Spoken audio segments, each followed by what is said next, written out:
भारत के हिस्से में आने वाले हिमालयी क्षेत्र में बर्फीली चोटियों के बीच स्थित रूपकुंड झील में एक अरसे से इंसानी हड्डियां बिखरी हैं। रूपकुंड झील समुद्र तल से करीब 16,500 फीट यानी 5,030 मीटर की ऊंचाई पर मौजूद है।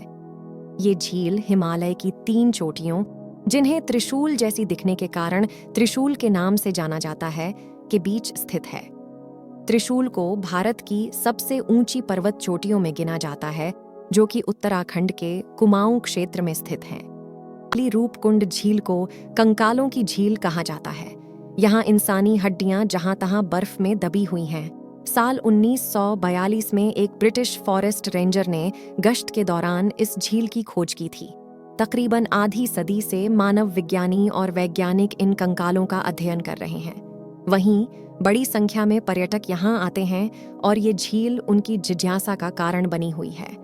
साल के ज्यादातर वक्त तक इस झील का पानी जमा रहता है, लेकिन मौसम के हिसाब से ये झील आकार में घटती बढ़ती रहती है।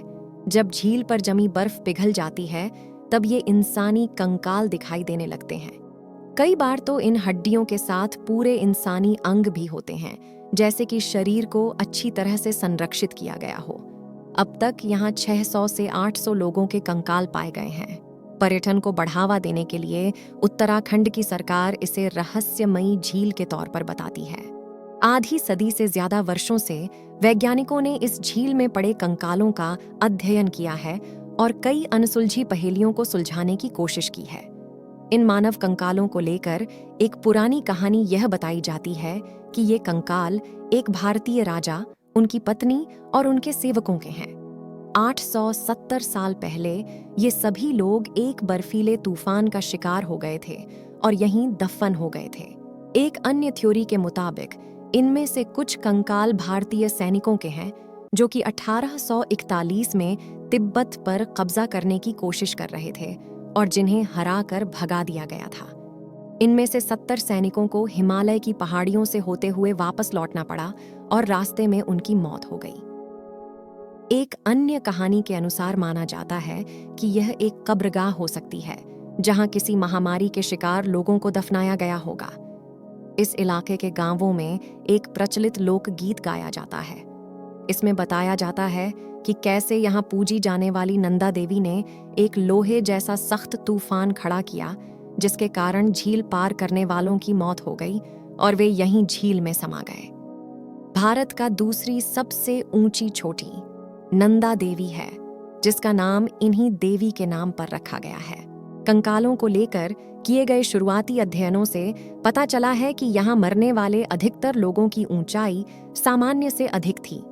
इनमें से ज्यादातर मध्यम आयु वर्ग के थे, जिनकी उम्र 35 से 40 साल के बीच रही होगी।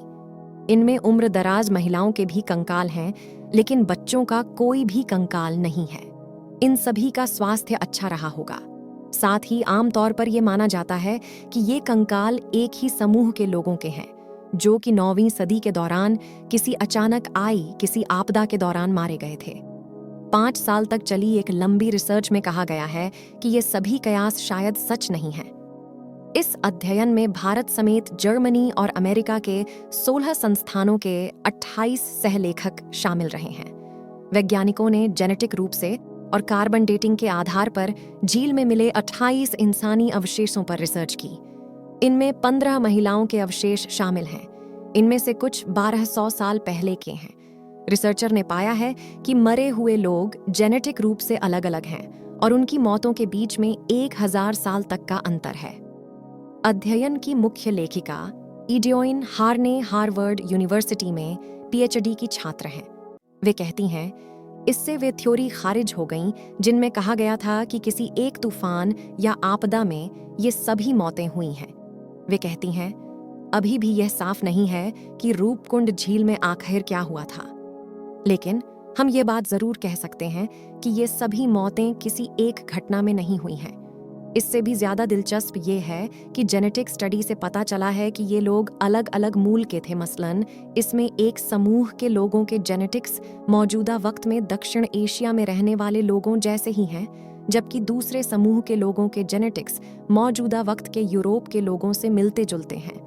खास तौर पर ये यूनान के द्वीप क्रीट में रहने वाले लोगों जैसे हैं। साथ ही दक्षिण एशिया से आने वाले लोग भी एक ही आबादी का हिस्सा नहीं लगते। तो ऐसे में क्या अलग अलग समूहों के लोग कुछ 100 वर्षों के अंतराल पर छोटे जत्थों में इस झील के दौरे पर गए थे? क्या इनमें से कुछ किसी एक घटना में मारे गए? झील के रास्ते में पड़ने वाले एक तीर्थ स्थल से शायद इस बात का स्पष्टीकरण मिलता है कि लोग आखिर इस इलाके की यात्रा पर क्यों आए होंगे। अध्ययनों की माने तो 19वीं सदी के आखिर तक इस इलाके में तीर्थ यात्रा के कोई पुख्ता प्रमाण नहीं मिलते हैं। के स्थानीय मंदिरों में मिले शिलालेख इशारा करते हैं कि यहाँ उस दौर में लोग तीर्थ यात्रा पर जाया करते थे। ऐसे में वैज्ञानिकों का मानना है कि इस जगह पर कुछ कंकाल उन लोगों के हो सकते हैं जिनकी मौत किसी तीर्थ यात्रा के दौरान हुई होगी। हम अभी भी इन सब सवालों का जवाब ढूंढने की कोशिश कर रहे हैं।